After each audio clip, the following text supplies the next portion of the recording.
Good afternoon, and welcome to this episode of the Ad Drop Podcast. I'm your host, Terrance Biggs. When we look at sports and getting smarter, you know what it is.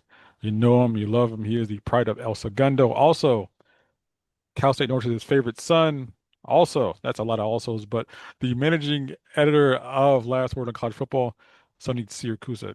Tone, how you doing today? Hey, what's up, brother Biggs? How are you? I I that am that's a lot of alsos. I think, when we put it in writing, that's going to require some editing on our part, but we'll get when there. when you when you have a business card made, you have to have it front, back, and like a third one. Just let We try and condense it, right? yes. Uh, Now before we jump into the world of college football, as a Mhm. Laker fan, let me get your take on seeing the Lakers sold for $10 billion. Wow, it's pretty amazing, right? Um, I'm the timing kind of came out of nowhere. The Bus family has owned it since the late 70s. And since they bought it from Jack Kent Cook, there's a name for the old sports people to look back on, Jack Kent Cook. And you know, it's now worth, what, 50, 60, 70 times more than what they paid for it, what Dr. Jerry Buss paid for it.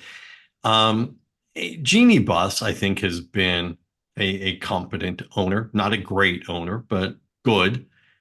She's going to remain on the board of governors of the National Basketball Association, and she will remain a day-to-day part of the Lakers, but not the controlling owner. The Buss family will still have a minority ownership stake. Um, they've talked about, well, this will pump a lot more money into the franchise. Well, they're already at the salary cap. So I don't know how much more money unless you're just going to free spend and willingly pay the tax every year for spending over the salary cap. But we'll do it. Look, the Lakers are a legacy franchise. It's a legacy part of the NBA. So I think anytime there's a significant move like this, it's going to catch a lot of people's attention.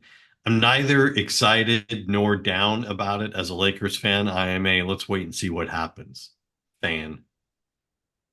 They are a worldwide brand. I remember being in Brazil and talking to this guy as I'm walking into a restaurant wearing a Magic Johnson jersey, and his Sure, English wasn't great, but he's like, and that was the only team that's on TV back then sure. in Brazil. He's like, it's phenomenal to watch. Just the brand. If you look at the United States on a map, no matter how many teams are between New York and Los Angeles, if you look at a map, go anywhere west of Chicago, you'll find even east of Chicago, tons of Laker fans. Laker Sure, fans are absolutely. everywhere. Right. No, it's true. It is an international brand. Magic made it so. The championships in the 80s made it so. The marketability of somebody like Magic, have met him, yes, probably three or four times now, and completely affable guy. I mean, as as my wife and I were probably about 3 or 4 days away from moving from Los Angeles, we were eating breakfast at just one of our favorite West LA places, and walking by our table is Magic, and he comes inside. God, even my wife, who is not starstruck, she lived in LA long enough to know you see him. That's just part of life. You see them doing their thing, and even she was like, "Wow, it's Magic," just because it's different. It's Magic Johnson. I mean, you know, one of not long after my wife was living here and after she and I started dating, I took her over to Rodeo Drive. She hadn't been to Beverly Hills yet, and the she had lived here or whatnot. And to Rodeo Drive on a Saturday afternoon just for the heck of it. And we saw Oprah walking her dogs. She was like, "That's Oprah," and I'm like, "Yeah, whatever. It's LA. This is This is what happens. I was Christmas shopping one time at a retail outlet in Beverly Hills, and I was at the jewelry counter, some guy crowded me and kind of bumped me, and I was kind of irritated. And I turned around, and the guy apologized in his British accent. And I looked at it, and it was Seal because it's LA. This is just what happens. But to the point, we saw Magic while we were eating breakfast, and dang, it was mad. We had to go get our picture with him because it was magic. I mean, Magic Johnson in that basketball history, he, despite all the awards and all like the acknowledgments, he made basketball fun. Like Yeah, he did. He it did. just he And I changed the know entire I landscape. and I'm not going to argue that Jordan was the best player ever. I'm not going to fight that fight. He was, but the best point guard ever. I'm sorry. It's magic. You can throw all the other John Stockton stats at me and Pistol Pete Maravich and all of these guys. There was nobody like Magic before or since. Magic was the point guard who wanted to get his teammates involved, but also knew when it was time for him to take the big shot, hence the Right? baby hook, The like things baby like hook that. against Boston, yeah. And a But 6'9" point guard with that kind of athleticism was just unheard of before then. and it's just made the game, changed it, Mhm. changed the entire game. Had like people who were fans, like my parents and my uncles and stuff, who Mhm. were fans in the '60s, like looking at TV, like stunned, like who is this? And Right. he made the game different. You And did. how teams play now is kind of an evolution of how the Lakers kind of Yeah, perfected the wide open style. absolutely. Absolutely. Moving the ball around quickly, playing a wide open style of basketball. Absolutely. And I don't care how old you are, especially if you're my age, everybody who stepped on a basketball court has attempted a no look pass. It is a rite of passage. And I never was successful at them. But I will say, when I was playing high school basketball, Magic was the reason I got those Converse All-Stars, those high tops, right? Yes, Because I mean, Converse was going nowhere for a long, long time, right? It was Adidas, it was heck, even Puma was in the game back then. And then Magic and Larry get those Converse All-Stars, start doing the commercials.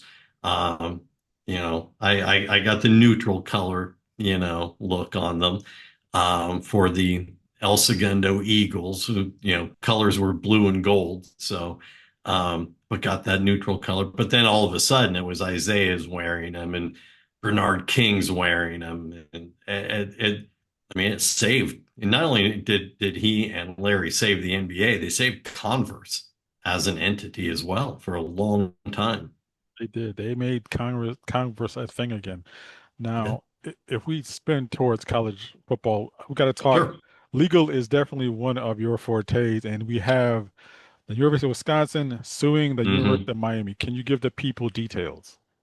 Yeah, sure. Mind you, when I started covering college football, I did not intend for legal to be one of my fortes. It just, my timing and the timing of the evolution of college sports seem to bump into each other like that. This is going to be, and I know I've said this about other cases, and I believe it with this one too. This is going to be a formative case. The University of Wisconsin is suing the University of Miami over tampering. Now, you and I both know we're going to be grown-ups. Tampering has been going on in college football and college sports forever, right? Oklahoma football talks the guy from Texas A&M into transferring, and he's getting cash under the table in the 1960s or the 70s. Um, but now that we have these systems with the transfer portal and these guidelines that are supposed to exist, tampering has changed. It's a little bit more specific now. So you've got Wisconsin defensive back Xavier Lewis, who wanted to enter the transfer portal back in December. He had the intent of going to Miami, although he didn't say so at the time. He wanted to go to the portal, and he was going to go to the portal. This is going to be in evidence that he was going to go to the portal with a do not contact tag on his entry. When players do that, it means they already know where they're going. They don't want to deal with the phone calls from the other schools. They're not interested in your offer. They don't care what you have to say. They are going into the portal for the purposes of quickly turning around and coming back out because they know where they're going. How do you know where you're going? Well, because there's probably been contact between you and your future school in a way that is not illegal, but certainly inappropriate. The NCAA has rules against it, but you and I have spent hours on your show talking about the uselessness of the NCAA when it comes to enforcing its own rules like this. Now, Wisconsin, when you enter the portal, your current school has 48 hours to provide your paperwork that shows your academic standing, that your grades are sufficient, all of these things, what class you are officially in, to the portal database, which is still run by the NCAA. And you have 48 hours, and then it can take maybe another day or so for the people at the database to input everything. Wisconsin refused to submit his paperwork. And they got a really bad rap over this, and rightfully so, because they were looking down the road in a path that we did not see coming back in December. We just sat here and said, dude wants to leave, let him go. What are you doing? You're preventing him from being able to go into the portal because you won't submit his academic paperwork. Now, what Wisconsin was looking at, and it did prevent him from going into the portal. He couldn't get into the portal. How does he get to Miami? We'll get to that in a second. Wisconsin, it turns out, had a 2-year NIL deal with him. And it was through it was through their NIL collective, VC Connect. And it was a 2-year deal that you're going to get this amount of money, and here's what you're going to provide in return. Very specifically, Wisconsin has contended that it was not to come play for Wisconsin. It was a legitimate name, image, and likeness deal. That matters because it could actually hurt Wisconsin's case. But it gave Wisconsin the non-exclusive rights to use his name, image, and likeness in promotion. 2-year contract. He went through 1 year of it and wanted out. Wisconsin claimed that they're damaged, that there's basically a breach of contract. So after waiting several weeks, and here's how Lucas gets out, after waiting several weeks and Wisconsin not complying, Lucas does what normal students do in college. He withdrew from the University of Wisconsin. It was in between semesters. He withdrew from school, waited a couple of days, and then went down and enrolled at the University of Miami, where he had intended to go. I'm kind of surprised this hasn't happened more. I guess, most schools are compliant with the rules and they provide the academic paperwork, but I'm kind of surprised that this didn't happen sooner or hasn't happened more since. Hey, you know what? I'm just going to bail out of school and go wherever I want and not have to deal with the portal. There's nothing that says you must go in the portal. It's simply the system that was set up. So Wisconsin filed a suit on Friday, a few days ago, claiming that a Miami staff member and some alums had met with Lucas and his family in Florida in December prior to him deciding to transfer. So they're claiming that Miami committed tortious interference.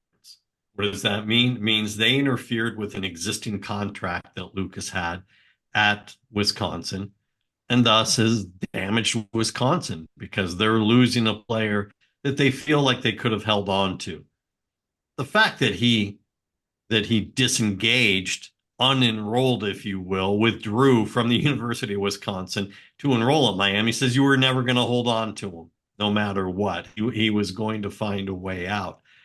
But they now have filed a tampering claim, tortious interference lawsuit against the University of Miami. The judge has not yet decided whether to hear this case. He's reading the briefs and reading the claims. Look, this stuff happens a lot. And, I'm not sure if you and I have discussed this yet or not, but this is how Sam Hartman wound up where he went. Sam Hartman made the announcement in November of his fourth year at Wake Forest that he was not coming back for a fifth year, even though he had the eligibility. Everybody assumed that meant the NFL. Several of us in the press box during the Gasparilla Bowl, which was Wake Forest against Missouri, were getting text messages. Sam was transferring. He wasn't going to the NFL. He was transferring. We would find out in the ensuing hours and days that Sam actually missed some team events that week. Not official events, not stuff where the coaches were there, but stuff where the team was going to hang out together in Tampa and do stuff together on their own free time. Sam didn't go, which was a telltale sign to his teammates he was leaving for somewhere else. And it turns out Notre Dame had assistant coaches in Tampa meeting with Sam, having dinner with him that week. And it left a sour taste in a lot of people's mouth about the way Hartman handled this. And I know we've talked about this part before, but during the post-game press conference, I was not going to ask him if he was transferring to Notre Dame because I knew where that was going to go. But the last question he got asked was by us, was by me, put in the way of, what are your plans for what's next? Are you going to talk to coaches? Are you going to talk to your family? How do you decide what's next? And he got up and walked out, made a snarky comment, and walked out of the press conference. And that was the last from Sam. We've talked to coaches complain about tampering all the time.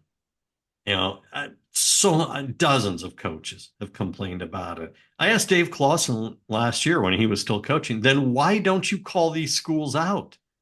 Why do you complain about tampering, but you don't come right out and say, you're tampering? Shame on you, right? And he said, most of the time, because they know how to do it and they're not breaking the rules. The head coach isn't doing it. Assistant coaches aren't doing it. Third party emissaries are doing it. Or what has become common is players are doing it. The players on your team. You see those handshakes afterwards. And I found out about an ACC running back who told me happens all the time after games that someone from the other team will come up to me and say, hey, man, we're doing really well. We've got a good collective. We've got good NIL money. You should come play for us. And that's how it's being done, which technically doesn't break the NCAA rules. But it's tampering, but it's above board tampering, I guess. At some point, tampering is tampering. Wisconsin is accusing Miami of using some of their assistant coaches in addition to the third party emissaries in this. But look, these deals, like the Wisconsin one, these contracts explicitly state that the athletes are not being paid to play football. They're being paid for their name, image, and likeness. And since the school is arranging those NIL deals, but not paying the NIL premium, the question is, what damage is being done? There's no financial damage to the school that you can specify. Maybe the NIL sponsor wants to sue because it cost him this great spokesperson for whatever it was, whatever product it was. But here's going to be the challenge. If the judge agrees, if the judge doesn't think there's a case, tosses it out, because by now Miami has already filed a motion to dismiss based on the idea that there's very little expectation of success at trial. And by the way, Xavier Lewis has his own attorney separate from Miami's attorneys. Xavier Lewis has a guy who, if you're on Twitter, you see him on Twitter a lot. He was opposed to the House case. I'm not going to give him the free publicity. I think he teaches law at the University of Florida, but he's on Twitter pontificating a lot about the NCAA, his hatred of the NCAA, and advocating for total freedom for athletes. It's not too hard to find him. Um, but if that's the case and the judge throws it out, then there are no rules against tampering. You can just go forward until the new College Sports Commission comes up with something. If the judge does agree to hear it, you can expect at some point someone is going to say to the Wisconsin attorneys, was he an employee of the university? And now we're in a whole bunch of mud and muck and mire all over again because no school wants to recognize any of these guys as athletes. It gets into a whole bunch of legal ramifications, long term changes. You and I have talked about it. If the athletes were fully clued in as to what was going on, they wouldn't want to be employees. They'd lose some of the rights that they have fought for so hard for all these years. So this is going to be interesting. If the judge doesn't hear it, then whatever. Tampering is tampering, and suck it up, Buttercup. Um, if he does agree to hear it, this trial is going to be fascinating to watch because it's going to be a lot of juking and jiving by Wisconsin to dodge to prove how they were damaged and dodge the issue of employee status of athletes. Now, when we look at just from a player standpoint, when Mm-hmm. you have Lewis, is the Wisconsin thing kind of totally in his rear view now, and just is this a matter of school versus school? It is a little bit. Wisconsin wants to prevent him from playing at Miami. They're trying to get an injunction against him playing at Miami. Problem is, he can't play at Wisconsin either because he's not enrolled in school there anymore. He isn't in the summer classes. He's been out since December. He's been a student at the University of Miami since then. So if you get an injunction against him playing for the University of Miami, what have you won? I mean, I think you really have to ask yourself, you're being punitive against the player when the real object of your litigation is the University of Miami. What do you gain by punishing Xavier Lucas? Really nothing. He's not coming back. He's not yours anymore. Um, you just don't want Miami to have him. And I get you want to you are drawing a line in the sand. You are planting your flag. This is it. We are drawing the line against tampering. And heretofore, this is how it goes. I get that. You gain nothing by punishing him. You really don't. And I don't think that they will be successful in getting an injunction because he avoided the entire system as a student, not as a student athlete, but as a student, he withdrew from the University of Wisconsin. So, so what? People do it all the time. Exactly. And I think that his withdrawing and enrolling as a student definitely, I think, just from a far off, a layman's perspective, might be Hmm. like the tipping point. I agree. He did it in a way that makes him pretty much bulletproof in all of this. He's really just the innocent bystander in the middle of the fight right now. I agree.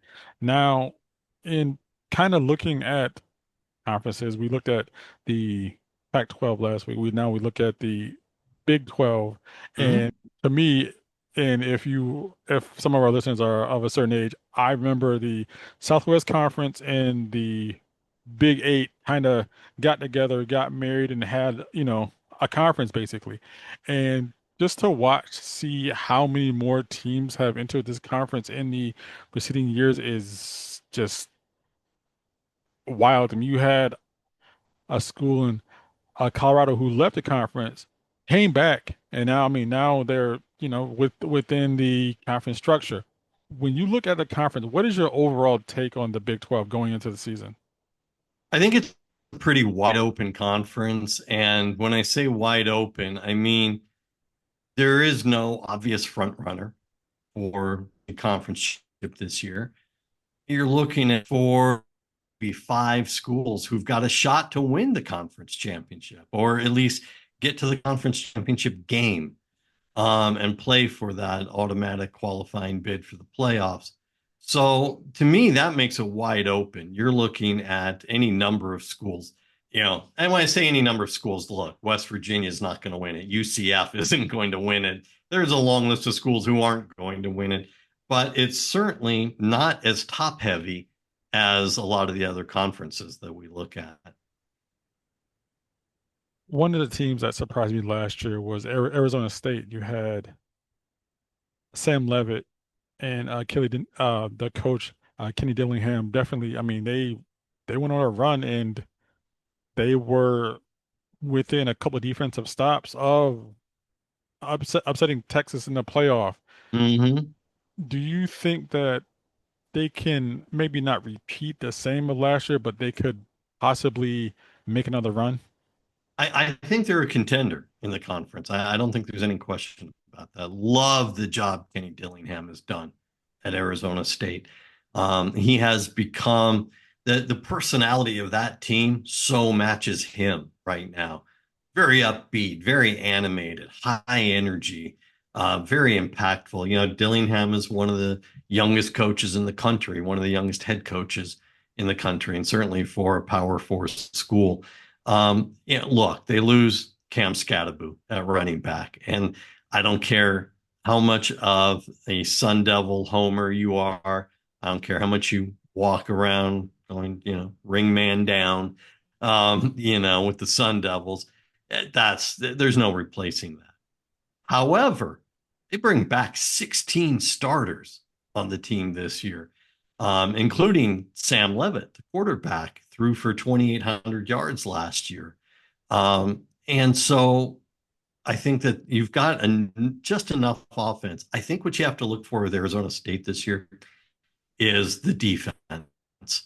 This is a unit that held teams to just over 22 points a game last year, which Big 12 is a high scoring conference. You're putting up a lot of points in Big 12 games. Held them to just under or just over 5 yards of play. And they've got, out of those 16 starters, you've got 9 of those returners on defense. So I think that they're likely to have one of the conference's top defenses. It was the offense that made all the headlines last year, especially with Cam Scatterbo. But I think that it's the defense this year that is going to make a big difference for Arizona State. And we talk about 4 or 5 teams with a chance to get to the conference title game. Absolutely, Arizona State's one of them. Now we make the transition from the Sun Devils to the Red Raiders. Now we have spoken a little bit, kind of touched on the Red Raiders and their sudden influx of a tremendous amount of money. Whew, Yeah, they're rolling in cash. money is falling from the sky in Lubbock. It Does is. this translate to what the Red Raiders want to do on the field? I know they lost their best running back, I think Taj Brooks, but Taj Brooks, right? do they, is this money enough to kind of plug some holes and make them a threat to win the championship? Yes, it does. It has to. You spend this kind of money, this is make or break, right? I mean, I like the coaching staff at Texas Tech. We talk about the money. Cody Campbell, who is just absolutely rolling in oil money, has been funding the school. Heck, they have the highest payroll for a softball team that anybody could ever imagine. And what they did, because we spent so much time talking about the House settlement, and you have this $20.3 million revenue sharing cap. These guys saw it coming. They front loaded a lot of contracts when they were getting transfers in the December portal or even in March, and they were getting some transfers. They were like, all right, your contract starts now with us, and your agreement with you're going to get paid. And when they're like, you're going to have to take a reduction come July with the House settlement, because here's how that's going to get structured. These guys have been front loading millions and millions of dollars in order to be able to get transfers taken care of, get other players to stay home. I mean, they have added by all counts, they have added about $10 million to the financing of the football program. Now, again, those contracts change next week, July 1st, when the House settlement kicks in, and you have a spending cap. But this got them the number two transfer class in the entire country. It is significant. They've got out of the 20 highest rated transfer newcomers, individual newcomers to the Big 12 conference. You take the Big 12, here are the top 20 transfers in. Texas Tech has 10 of them. So, I mean, they knew what they were doing. They had a plan. They put the money out there on the assumption that the House versus NCAA settlement would kick in on July 1st. And so this is what they've done. They've got a they've got a terrific quarterback in Baron Morton. He had off-season shoulder surgery, but by all accounts, he's healthy and ready to go. He's been already started working out in the summer. Um, but the biggest thing they did with their money was put an offensive line in front of this guy. I mean, that was really one of the weak points. Taj Brooks last year had a great year at running back. If he'd had a decent offensive line, there's no telling how much better he would have done. But they absolutely upgraded their offensive line unit. Howard Sampson from North Carolina. They got Will Jadis from Miami of Ohio. They got some very, very big guys, highly regarded transfers. They really kind of took the system that was and figured out how to use it and knowing how to use it till the point when they weren't going to be allowed to use it anymore. There's an article out on CBS Sports. Shahan Jayaraja, who is a friend of mine. We're on the Football Writers Association All-American Committee together, that 20-person panel that picks the All-American team. We're on that together. Good guy, good writer. He put out that's kind of by today's digital media standards, an article that digs deep into how this came to be and how they put this together. But I got to tell you, man, it is well worth the read. You can find it on Twitter, X, or whatever. Shahan's a very good writer to begin with, and I read this today and I was like, hey, this is storytelling, like what we're supposed to be doing for a living. Go out and tell the story and hope it's worthy enough for people to read, not the other way around. So it's there, but it really does a good job of telling how Texas Tech pulled this off. To me, Texas Tech is the favorite to win the conference. To me, with the money they put in, Joey McGuire has to win it this year. You're not going to have an opportunity like this with this kind of money again.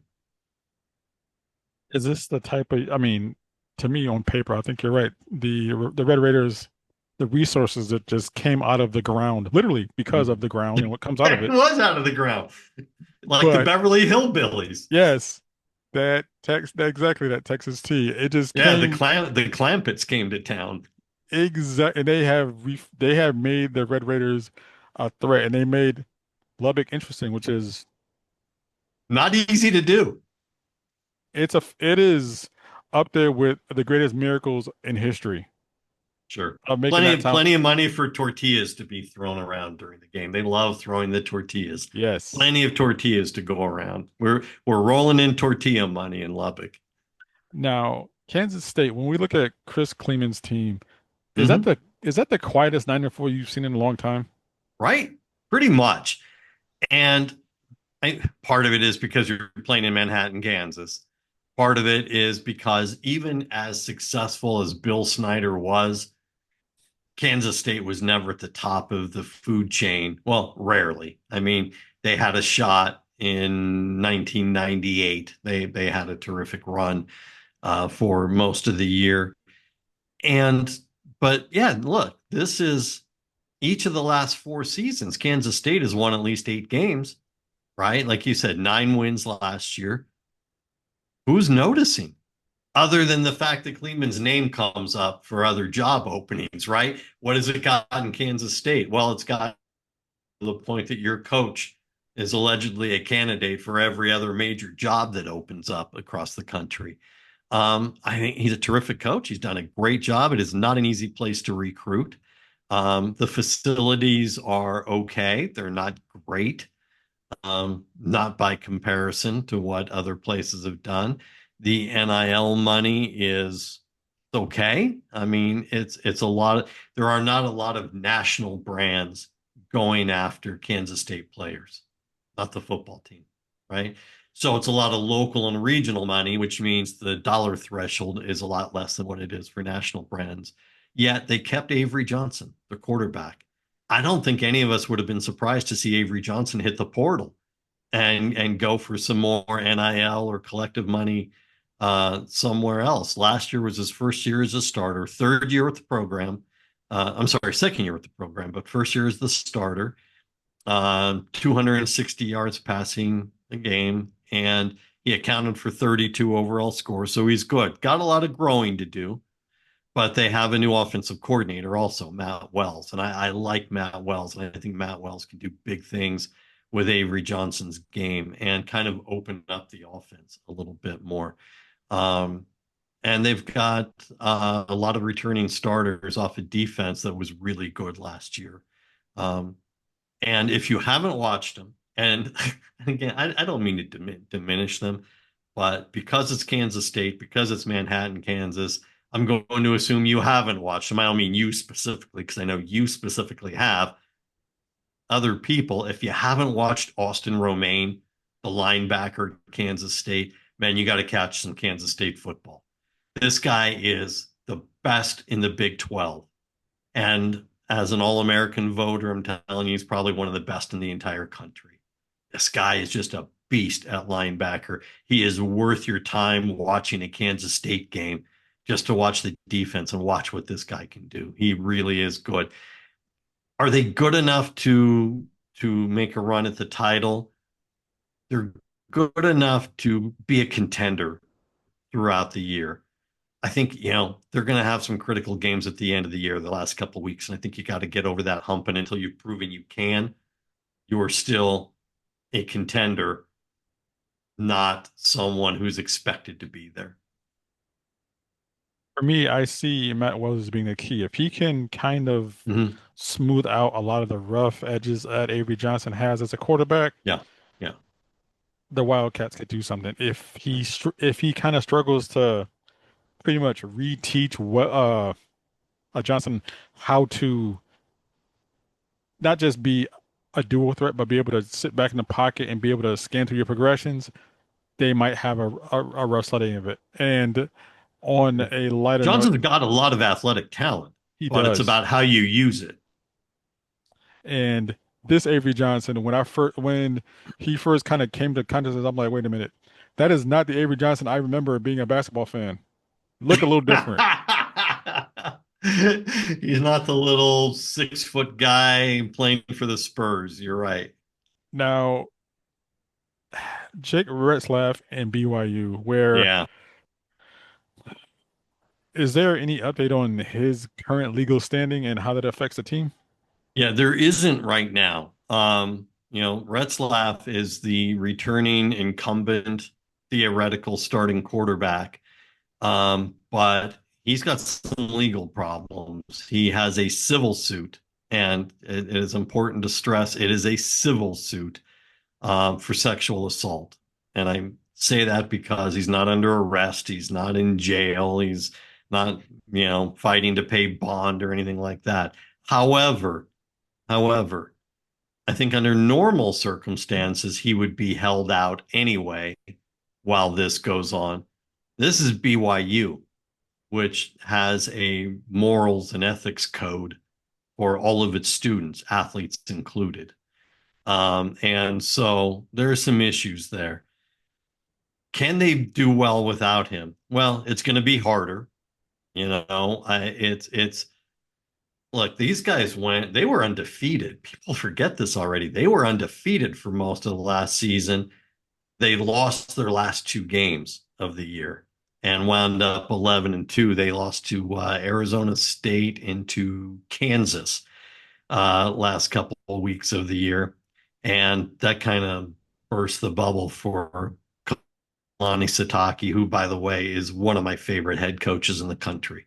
Love the way this guy takes players who kind of don't get looked at by other programs and turns them into a viable team year after year after year. Um, so there are holes to fill. They don't know what the quarterback situation is. They've got McKay Hillstead, who transferred in from Utah State. They've got a Stanford transfer, Bear Bachmeier. That name sounds familiar. Yes, it is that Bachmeier. Is Hank Bachmeier's younger brother, Bear, who was a backup quarterback at Stanford last year and has transferred to BYU.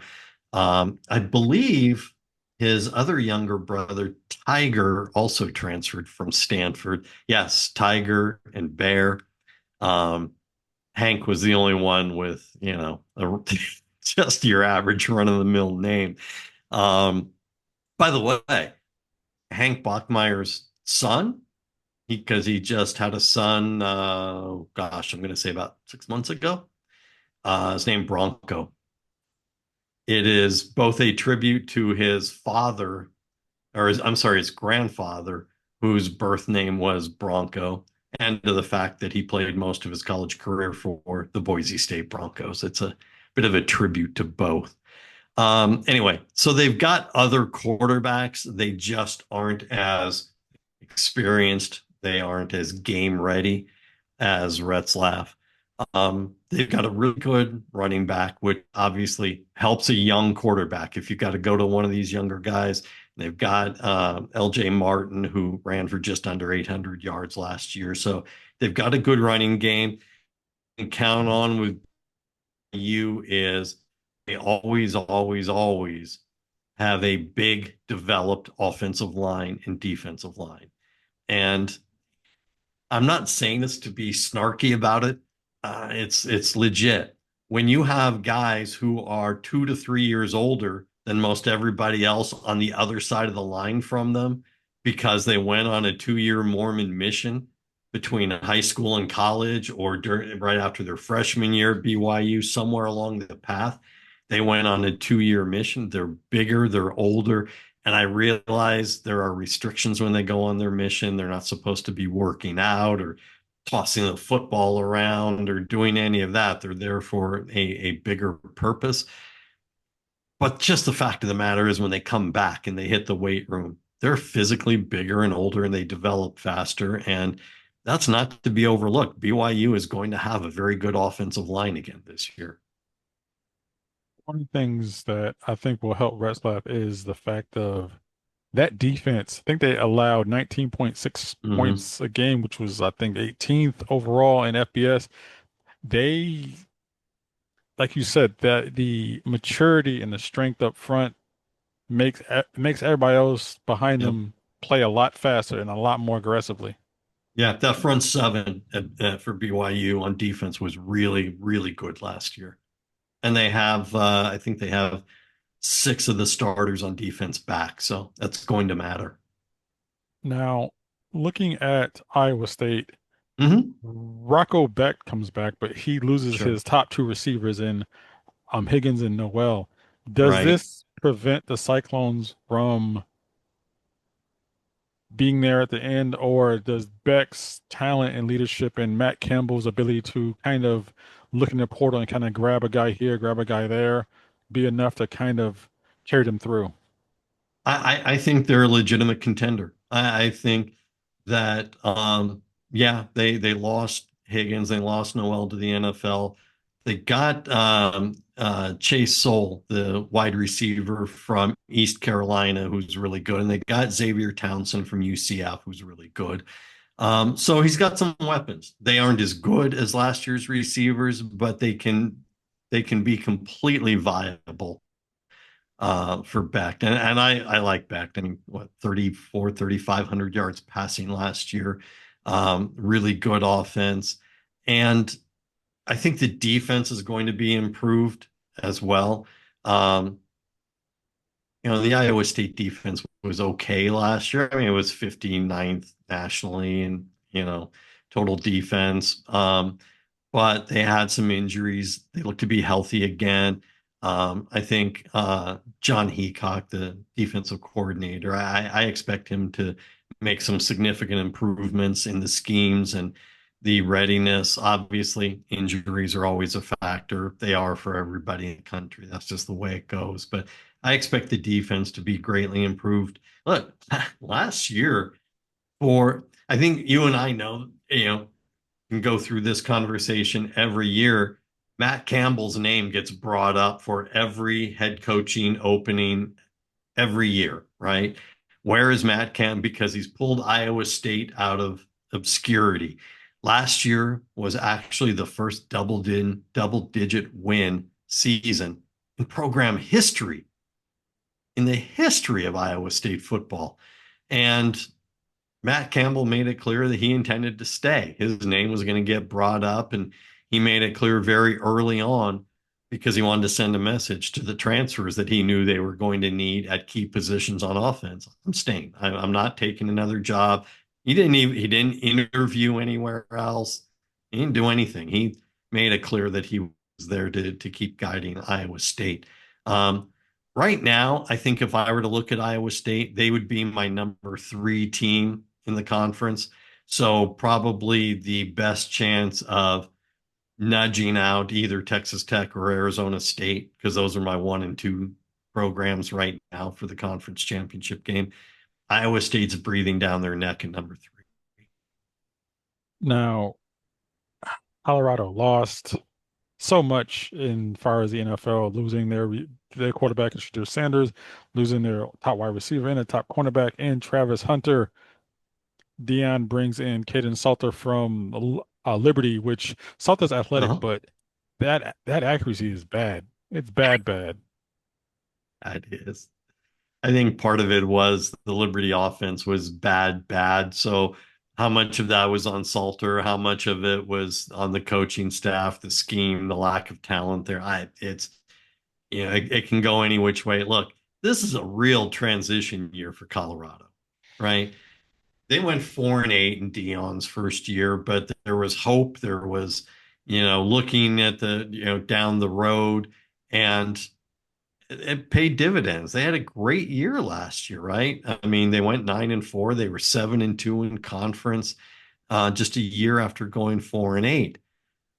But it's not just that Colorado lost Travis Hunter and Shedeur and even Shiloh, I suppose. That's not really it.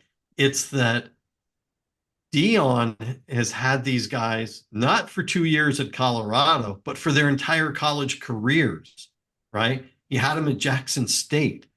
He brought all of these guys with him from Jackson State to Colorado in year 1 and year 2, and was critiqued for the way he used the portal, and correctly so, because for some guys it ended their college football life.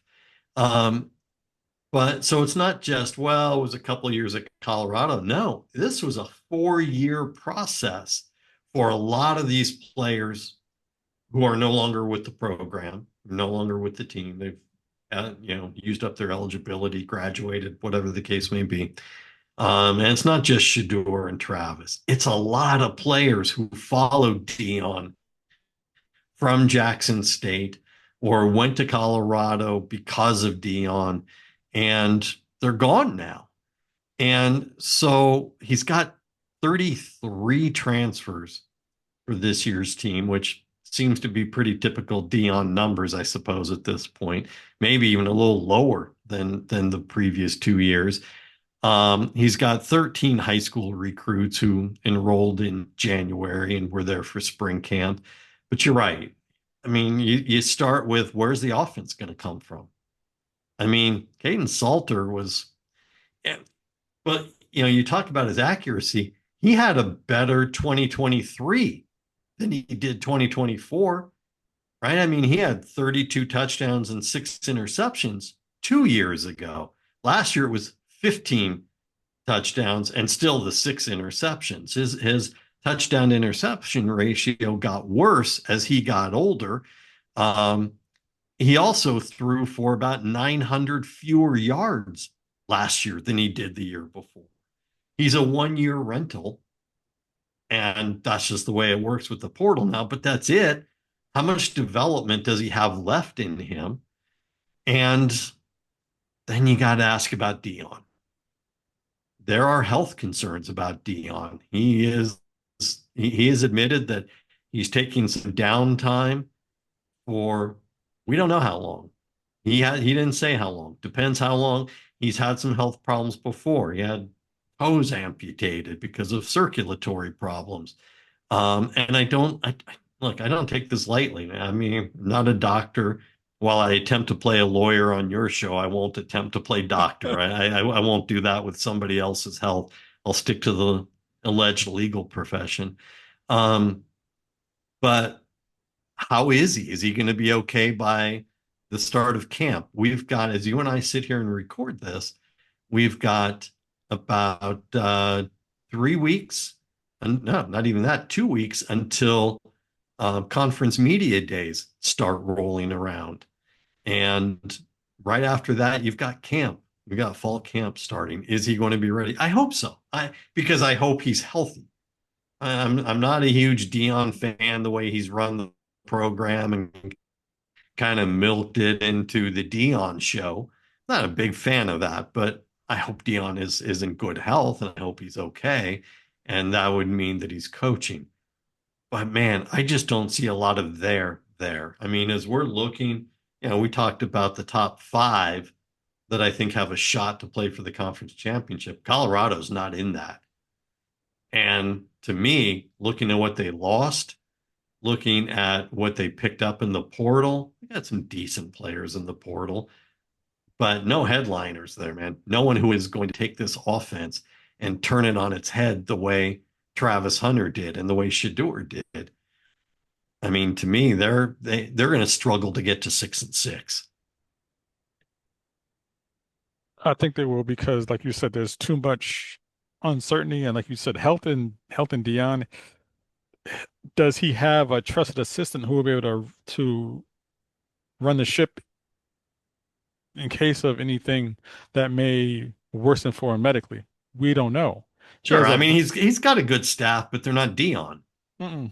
These guys, these 33 transfers, they didn't go to play for Colorado. I'm sorry, Colorado Buffalo fans, they did not. They didn't go to play for the assistants. They went there to play for Dion. They went there because of what Dion did in turning the program. That's the big difference. That is definitely the biggest difference. What is coming up on Last Word, and how can people interact with you on social media? Yeah, you can go to lastwordonsports.com, click on the college football link to find us. Um, you can find it on X or Twitter or whatever you want to call it at Last Word on CFB. Same with Blue Sky. We've got Instagram, got Facebook. You can find us pretty much anywhere. We are omnipresent. I'm gonna go start using some SAT words. Um, and as the pride of Cal State Northridge or whatever it was that I was, we're gonna have extended coverage of the Wisconsin and Miami lawsuit. We've got some personnel transfer stuff to look at on some teams that we start to break down, getting ready for camp. We have some new starting this week. We have some new coverage. Covering the Razorbacks, University of Arkansas. So get ready for that. We'll have that this season as well as we've added someone new. So lot to look at, lot to see every day there. Fresh content every day. It is the best written college football outlet out there, and it's a must read. It is morning, well, a ginger ale since I'm not really a coffee guy. It's my morning ginger ale reading. I am a full pot of coffee every day guy, so that's how I survive. If they could just stick a needle in me and take it intravenously, I would. So thank you so much for joining us on this episode of the Ad Drop Podcast. All right, man, be well.